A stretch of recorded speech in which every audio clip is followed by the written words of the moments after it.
Hello students. आज हम Raman spectroscopy में बाकी कंसेप्ट्स को समझेंगे, जिस कंसेप्ट्स के बेसिस पे रमन स्कैटरिंग के लिए रिस्पॉन्सिबल होता है, यानी मॉलिक्यूल जो है उसमें रमन स्पेक्ट्रोस्कोपी होती है।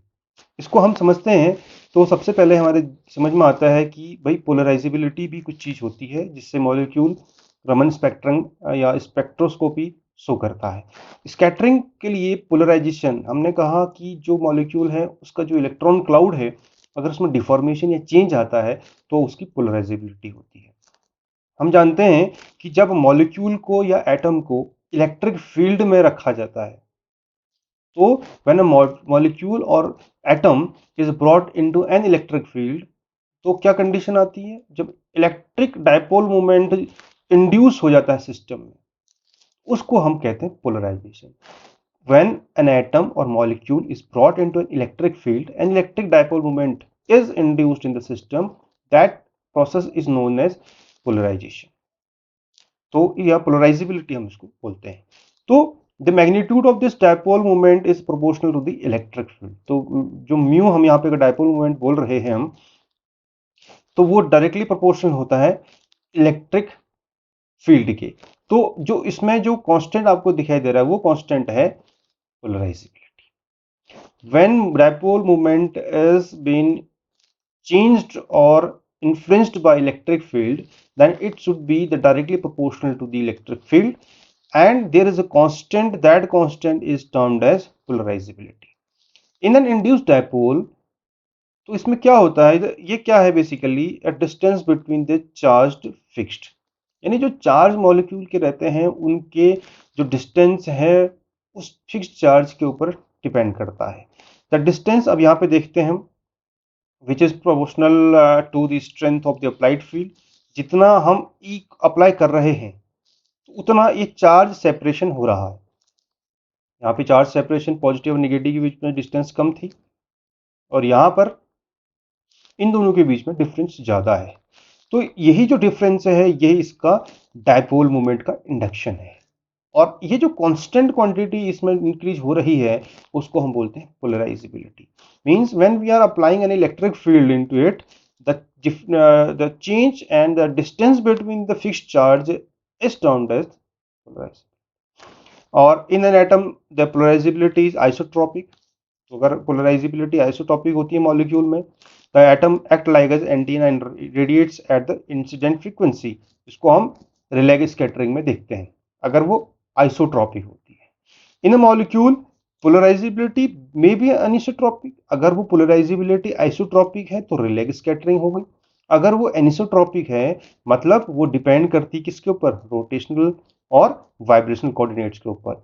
तो this can also give rise to the Raman scattering. तो दो बातें हमारी समझ में आई कि अगर आइसोट्रोपिक होता है पोलराइजेबिलिटी तो वो रिले स्कैटरिंग होगा सिर्फ उसमें। अगर वो एनिसोट्रोपिक भी होता है कभी कभी तो वो रमन स्पेक्ट्रम या रमन स्कैटरिंग दिखाएगा। और इस रमन स्पेक्ट्रिंग वो डिपेंड किस में करेगा? मॉलिक्यूल के रोटेशनल और वाइब्रेशनल कोऑर्डिनेट्स के ऊपर। तो इसका जो मेन सिलेक्शन रूल हम कह सकते हैं, जो क्रॉस सिलेक्शन रूल है रमन स्कैटरिंग के लिए, वो क्या है कि molecule must have anisotropic polarisability. अब यहाँ पे सिर्फ पोलराइजेबिलिटी का टर्म ना आगे इसमें एक टर्म और जुड़ गया, एनिसोट्रोपिक। क्योंकि पोलराइजेबिलिटी अगर आइसोट्रोपिक होती है तो इस केस में वो रमन की जगह रिलेग हो जाएगा। तो चेंज इन पोलराइजेबिलिटी को हम देखते हैं। हमारे पास ए कंडीशन है जिसमें इलेक्ट्रिक फील्ड से चेंजेस आ रहा है। दूसरा कंडीशन हमारे पास है, एक तो हम अलोंग दी एक्सिस लगा रहे हैं, वर्टिकली लगा रहे हैं। तो हम देखते हैं कि जब इलेक्ट्रिक फील्ड अप्लाई किया था मॉलिक्यूल में तो उसमें डिस्टॉर्शन होता है। डेफिनेटली चार्ज का डिस्टेंस में बदलना, चार्ज दोनों चार्ज के बीच में डिस्टेंस बढ़ जाती है। एंड दैट डिस्टॉर्शन मॉलिक्यूल या distorted molecule acquires a contribution to its dipole moment. चाहे if even if the its non polar initially, पहले वो नॉन पोलर होगा लेकिन वो पोलरिटी बढ़ जाएगी क्योंकि इसमें हमने इलेक्ट्रॉन फील्ड अप्लाई किया है। The polarizability may be different when field is applied. Different field apply दो तरीके से हो, एक तो पैरेलल हमने देखा, पहली कंडीशन हमारा उस पैरेलली हमने उसको अप्लाई किया। दूसरा हमने परपेंडिकुलर अप्लाई किया। देख रहे हैं हम दोनों ग्राफ से हमें समझ में आ रहा है, एक परपेंडिकुलर पैरेलल और दूसरा परपेंडिकुलर। तो perpendicular to the molecular axis or in different direction related to the molecule. If that is so then the molecule has an anisotropic polarizability. तो इस कंडीशन में तो मॉलिक्यूल एक्सिस के ऊपर अगर पैरेलली लगाया जाता है तो उसको हम कह रहे हैं anisotropic polarizability. Anisotropic nature of the polarizability, थोड़ा इसको और समझ लेते हैं। Polarization of molecule need not to identical in all directions, ठीक है। पोलराइजेशन मॉलिक्यूल का सभी डायरेक्शन में आइडेंटिकल हो इसकी आवश्यकता नहीं है, जरूरी नहीं है। अब यहाँ पर दो तरीके से हम देख रहे हैं। अब अगर हमने मॉलिक्यूल में अगर इसके अलोंग द एक्सिस लगा रखा है, पैरेलल लगाया हुआ है इलेक्ट्रिक मूवमेंट, तो डिस्पर्शन ज्यादा हो रहा है। दिख रहे हैं हम यहाँ पे चार्ज सेपरेशन ज्यादा है तो डायपोल मूवमेंट बढ़ेगा। अगर हमने यहाँ पर डायरेक्शन बदल दी परपेंडिकुलर टू दी मॉलिक्यूल लगाया तो इन दोनों के बीच में चार्ज सेपरेशन ज्यादा नहीं है, यानी इसका जो डायपोल मूवमेंट का जो चेंज है वो कम है। तो it is the nature of the polarisability. दोनों की कंडीशन हमारे सामने है। Polarisability change during rotation. अब सवाल है कि जब रोटेट करता है मॉलिक्यूल तो कैसे चेंज आता है पोलराइजेबिलिटी, इसको थोड़ा समझ लेते हैं। जिसमें डायोटॉमिक मॉलिक्यूल हो, लीनियर मॉलिक्यूल हो, तो उसको हम बोलते हैं induced dipole movement that will be higher in magnitude when the electric field is along the internuclear axis. हमने कहा उसी के साथ साथ हो तो ज्यादा होगा। The internuclear axis then that of the perpendicular to the internuclear axis. इससे पहले हमारे इस ग्राफ में समझ चुके हैं इस बात को, इसमें फिर से हम समझ लेते हैं। अगर हमने देखा कि ये पैरेलल है तो चार्ज सेपरेशन ज़्यादा होगा, तो चार्ज सेपरेशन ज़्यादा हुआ। जब ये क्या है, ये अलोंग होगा तो मॉलिक्यूल अगर रोटेशन कर रहा है, देखिए एक बार फिर समझ लेते हैं। डायरेक्ट मॉलिक्यूल, लीनियर मॉलिक्यूल की हम बात करते हैं, तो कब ज़्यादा होगा, जब हमने कहा along the internuclear axis then that of the perpendicular to the internuclear axis. जो इंटरन्यूक्लियर एक्सिस है उसके अलोंग होगा तो ज़्यादा होगा, परपेंडिकुलर होगा तो कम होगा। अब यहाँ पे हम अगर मॉलिक्यूल के देख रहे हैं, ये पैरेलल है, यहाँ पे पैरेलल लाइन दिखाई दे रही है, तो पैरेलल होने की वजह से ज़्यादा है, चेंजेस ज़्यादा है। और ये इसकी केस में परपेंडिकुलर है तो ये कम है। तो ये चीज़ें हमें देखने को मिल रही है। पोलराइजेबिलिटी एलिप्सॉइड और hydrogen in two different different orientation. ये हमने हाइड्रोजन को अलग अलग डिफरेंट डिफरेंट ओरिएंटेशन में समझने की कोशिश की। ओरिएंटेशन का मतलब है रोटेशन उसकी अलग अलग थी, एक तो था उसके पैरेलल, दूसरा था उसके perpendicular. In Raman excitation wavelength is well away from the absorption band. अब ये थोड़ा सा हम इसको देख लेते हैं। अब हमारे पास ये जो कंडीशन थी, ये रेले की स्कैटरिंग थी, ये हम पहले भी समझ चुके हैं इस बात को। और हमने कहा कि भाई ये अगर ग्राउंड स्टेट से वर्चुअल स्टेट में जाता है और वर्चुअल स्टेट में जाने के बाद ये एक्साइटेड स्टेशन की जो इलेक्ट्रॉनिक स्टेट है उसके एक्साइटेड स्टेट में चला जाता है, तो ये होगा स्टॉक। किस प्रकार से, अब ये जहाँ पे हमने क्या किया, सर्टेन अमाउंट की एनर्जी सप्लाई की। तो ये इस तरीके से हम देख सकते हैं कि जो स्कैटरिंग है उसको स्टॉक लाइन आती है। Normally Raman spectroscopy only the Stokes half of the spectrum is used due to greater intensity, क्योंकि रमन जो मैं स्टॉक हाफ को ही समझते हैं ज़्यादा इंटेंसिटी होने के कारण।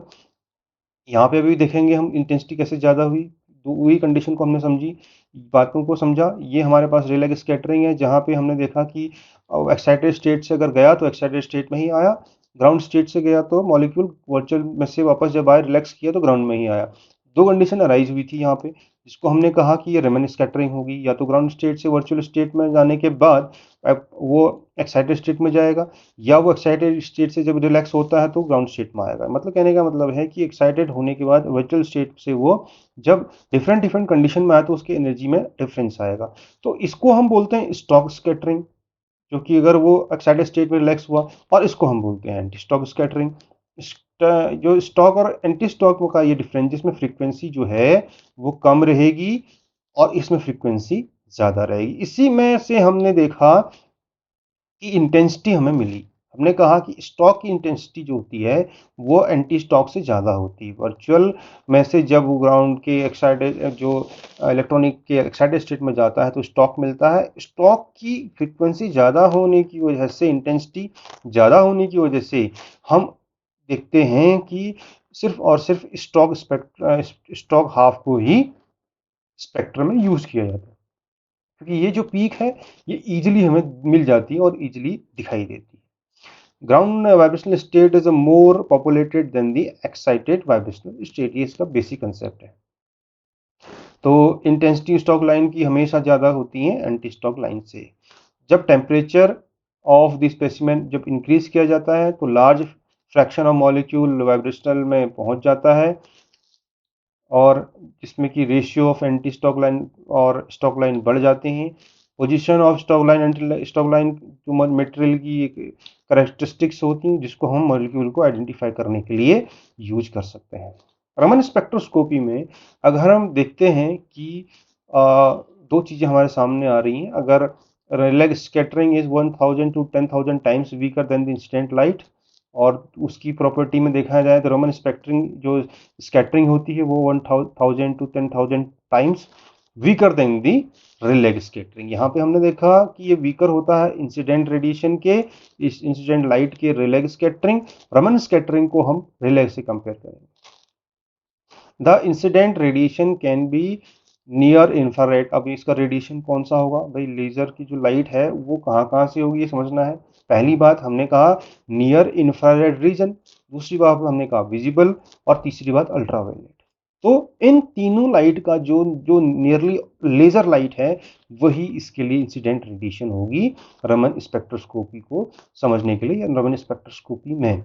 रमन स्पेक्ट्रोस्कोपी में incident radiation can be near infrared, visible और अल्ट्रावायलेट, और तीनों की नियरली ऑलवेज लेजर लाइट होंगी।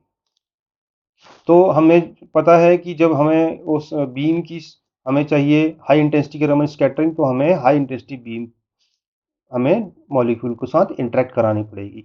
To get high intensity beam sufficient to produce high intensity Raman scattering. Magnitude of the one shift is independent to the wavelength of excitation, इसका wavelength के ऊपर निर्भर नहीं करता है।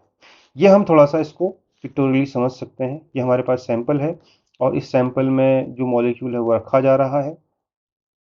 लेजर लाइट इसमें इंसिडेंट हुई। लेजर लाइट इंसिडेंट होने के बाद जो ट्रांसमिटेंस हो गई और एब्जॉर्बेंस हो गई हमने देखा नहीं। हमने देखा जो स्कैटरिंग हुई, और उस स्कैटरिंग को हमने एम्पलीफाई किया, स्कैटरिंग बीम से कलेक्ट किया। कलेक्ट करने के बाद हमने इसको डिटेक्ट किया, दैट इज डिटेक्टर। तो ये स्पेक्ट्रोस्कोपी का basic concept. Incident beam as striked on the sample after the inelastic scattering, the detector detect that scattering beam। अब हम बात करते हैं कि in one of the Raman's experiment demonstrating inelastic scattering, he used light from the sun। Initial stage में जब उन्होंने कोशिश की तो उन्होंने सन से लाइट को यूज किया, focusing using a telescope to obtain high intensity light. सूरज से किरणें, क्योंकि सूरज की किरणें इलेक्ट्रोमैग्नेटिक रेडिएशन वाली होती हैं। This was passed through a monochromatic filter and then through a variety of liquids where it underwent scattering. After passing through these, he observed it with a cross filter that blocked the monochromatic light. Some light was seen passing this filter, which showed that its wavelength has been changed। तो देखो कुछ बातें यहाँ पे जो थी initial stage की, रमन ने जो एक्सपेरिमेंट किया था उसकी बातें यहाँ देखने को मिली हैं। तो सूरज की किरणों से उन्होंने इस टेलीस्कोप में से इसका मोनोक्रोम इसको कलेक्ट किया, और हाई इंटेंसिटी उस लाइट की सूरज की किरणों की मिली। उसको फिल्टर करने के बाद सैंपल में देखा, सैंपल में से जो स्कैटर्ड हुआ था वो देखा। तो उन्होंने कहा कि जो फिल्टर हो रहा है, जो फाइनल जो फिल्टर है, which shows that wavelength has been change, यानी उन्होंने देखा कि जो स्कैटरिंग थी उसकी वेवलेंथ में भी चेंजेस आए थे। इसके बाद हम क्लासिकल थ्योरी की बात करते हैं। तो रमन स्कैटरिंग का जो रोटेशनल रमन है ये पोलराइजेबिलिटी के ऊपर डिपेंड करता है, जिसमें कि तीन कंडीशंस मिलती हैं। तो इंड्यूस्ड जो यहाँ पे इंड्यूस्ड है पी को यहाँ पे बोला गया है dipole movement. Induced dipole movement is directly proportional to the electric field and that alpha is polarizability. और इसको हमने मैथमेटिकली देखा, तो मैथमेटिकली देखने के बाद तीन लाइन मिली और तीन लाइन का मैथमेटिकल कैलकुलेशन हमें मिला। ये स्पेशली स्पेक्ट्रोस्कोपी में हमें मॉलिक्यूलर स्पेक्ट्रोस्कोपी में ज़्यादा देखने को मिलता है। Polarisability should be change during the rotation. तो हमने कहा कि रोटेशन हुआ तो रोटेशन के बेसिस में पोलराइजेबिलिटी चेंज हुई, तब हमें जाके रमन स्पेक्ट्रम मिलेगा। क्लासिकल थ्योरी के बाद रमन स्पेक्ट्रम में जो हमने बड़ा वाइब्रेशनल रमन की बात की, तो वाइब्रेशनल में भी इसी तरीके से मैथमेटिकली कैलकुलेशन हुई और उसमें देखा कि polarizability with respect to the radius should not be equal to zero. कुछ ना कुछ होना चाहिए, जीरो नहीं होना चाहिए। कंक्लूजन जो निकला वो निकला कि when the molecule get vibrated after the vibration, if the polarizability with respect to the radius, जो पोलराइजेबिलिटी है आर के रेस्पेक्ट में तो वो इक्वल हो गई तो वो रमन स्कैटरिंग नहीं होगा, लेकिन वो that should not be equal to 0। इसके बाद रमन एक्टिव है कि नहीं है, तो उन्होंने पहली बात रखी कि भाई in order to vibrational mode to be Raman active, जब कोई वाइब्रेशनल मॉलिक्यूल वाइब्रेशन मोड में रहता है वो मॉलिक्यूल रमन एक्टिव है कि नहीं है, उसके लिए मिनिमम कंडीशन है the polarizability must change during the vibration. तभी तभी मॉलिक्यूल रमन एक्टिव होगा वाइब्रेशनल मोड में, and for rotation to be Raman active. इसी वजह से इसी कंडीशन में भी रोटेशन, रमन एक्टिव के रोटेशन को भी हम समझते हैं। Depolarizability must change as the molecule rotates in the electric field। तो इलेक्ट्रिक फील्ड में मॉलिक्यूल रोटेट करता है तो भी पोलराइजेबिलिटी चेंज होनी चाहिए। तो हम ये बातों को समझ लें, the polarizability must change linearly with vibrational motion, vibrational Raman spectrum. तो ये सब बातें उसी की समझ से हैं। तो ये दूसरा हमारे पास एक वाइब्रेशनल रमन के ऊपर क्वांटम पिक्चर्स है रमन स्कैटरिंग की। इसके बाद हम ये देखते हैं कि ये जो है रमन स्पेक्ट्रा है दो मिथाइल क्लोरोसिलिन का, जिसमें कि मिथाइल क्लोरोसिलिन एक में विदाउट हाइड्रोजन है, एक में हाइड्रोजन है। तो इसको देखते हुए हमने देखा कि मॉलिक्यूल का किस प्रकार से वाइब्रेशन पीक हमें मिलती हैं। और रमन और आईआर को अगर हम कंपेयर करते हैं तो हम कंपेयर करके हमें एक चीज़ मिलता है कि vibration with in the molecule cause a net dipole moment और द मॉलिक्यूल स्कैटरिंग। दोनों कंडीशन में एक ही चीज़ हमारे पास है। एक में हमारे पास सबसे बड़ी बात है आईआर जो एब्जॉर्ब होता है, मॉलिक्यूल के मॉलिक्यूलर वाइब्रेशन में एम्पलीट्यूड में चेंज होना चाहिए, इसमें पोलराइजेबिलिटी चेंज होनी चाहिए। तो because this relates to different vibrational transition than the Raman spectroscopy, the two techniques are complementary. For centrosymmetric molecule, the Raman active modes are IR inactive and vice versa. This is called the rule of mutual exclusion। तो IR के लिए peak इस तरीके से हमें मिलती है और रमन के लिए इस तरीके से पीक हमें मिलती है। नाइट्रोजन का एग्जांपल लें तो दो डाइपोल मूवमेंट, अगर मॉलिक्यूल में स्ट्रेचिंग हो रही, डाइपोल मूवमेंट नहीं है तो IR इनएक्टिव होगा। अगर पोलराइजेबिलिटी मॉलिक्यूल में चेंज हो रही है तो आया चेंज नहीं हो रही हैं तो रमन इनएक्टिव हो। तो नाइट्रोजन के मॉलिक्यूल में neither nitrogen is IR active और Raman active. Carbon dioxide case में हम देखते हैं मॉलिक्यूल का स्ट्रेचिंग वाइब्रेशन होती है, पोलराइजेबिलिटी चेंज हुई तो रमन बैंड मिलेगा। हम डाइपोल मोमेंट अगर चेंज नहीं हुआ तो कोई भी आईआर बैंड नहीं मिलेगा। हमने कहा एसिमेट्रिक स्ट्रेचिंग वाइब्रेशन पे, यानी स्ट्रेचिंग इस तरीके से हुई जिसमें एसिमेट्रिक है तो पोलराइजेबिलिटी चेंज हुआ तो आईआर बैंड हमें मिला। और साथ साथ में और डाइपोल मोमेंट चेंज नहीं हुआ तो उस केस में कोई रमन बैंड नहीं मिला।